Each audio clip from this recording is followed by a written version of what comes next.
में राज्यपाल का अभिभाषण होता है। राज्यपाल का अभिभाषण का मतलब यह है कि सरकार ने आप बोलते कर लीजिए है ना। राज्यपाल के अभिभाषण का जो कंटेंट होता है, सरकार ने पिछले साल में क्या क्या उपलब्धियां हासिल की है उसका वर्णन होता है, और भविष्य में क्या होगा उसका छोटा सा दिग्दर्शन होता है।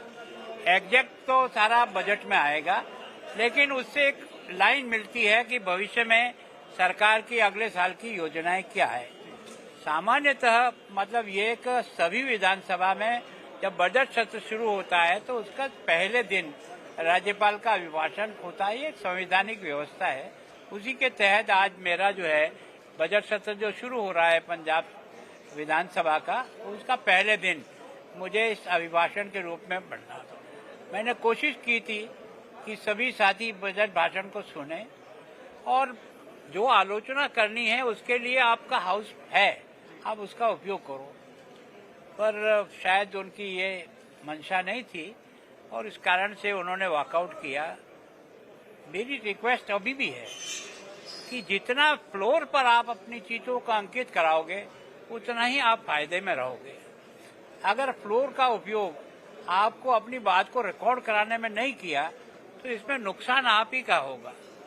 मैं सोचता हूँ इसका उपयोग होता है जनता के लिए कि आप जो कहना चाहते हो वो अधिकृत रूप से आपका जाए, लेकिन सामान्यतः सारे देश में एक ऐसी परिपाटी सी पड़ गई है, उसके कारण से ये लोकतंत्र के लिए एक अच्छा विपक्षी दल के इस रवैये को कैसे देखते हैं? देखो, मैं सोचता हूँ ऐसे नहीं है। जैसे कई बार हम भी विपक्ष में रहे हैं तो हम लोग भी इसी प्रकार का काम कर जाते हैं कई बार, पर मैं सामान्यतः विधानसभा में लगभग 40 साल रहा हूँ। मैंने हमेशा अपनी पार्टी को इस बात के लिए अग्री किया कि ऐसी कोई समस्या जो भयंकर ही आ गई हो कि वो बात अलग है, बाकी सुनना चाहिए और सुन करके कम से कम जब वापस जवाब दोगे आप इस राज्यपाल के अभिभाषण पर जो चर्चा होगी उसमें आप अपनी बात को बहुत मजबूती से रखो, उसकी आलोचना करो, रिकॉर्ड पर लाओ, जनता को पहुंचाओ, ये तो हो सकता है। सर, एक एड्रेसर आपका अंदर हुआ था, आप पिछले 1 साल मानसा की जो सरकार है, इस सरकार की कारगुजारी को कैसे देखते हैं? देखो, मैं सोचता हूँ कि जैसे नशा मुक्त है, मैंने भी यहाँ की समस्या को बहुत ही नजदीक से जाकर के एरिया में देखा और सरकार ने भी मार्च से लेकर के मार्च 25 से जो प्रयास किया है और जिस प्रकार का काम किया है उसका असर मैंने विलेज कमेटी की बैठकों में भी वहाँ के गांव के लोगों से सुना है कि जिस प्रकार से पहले खुलेआम बिकता था, हर जगह और हर गली में दिखाई देता था, उस पे कमी आई है, इसमें कोई दो राय नहीं।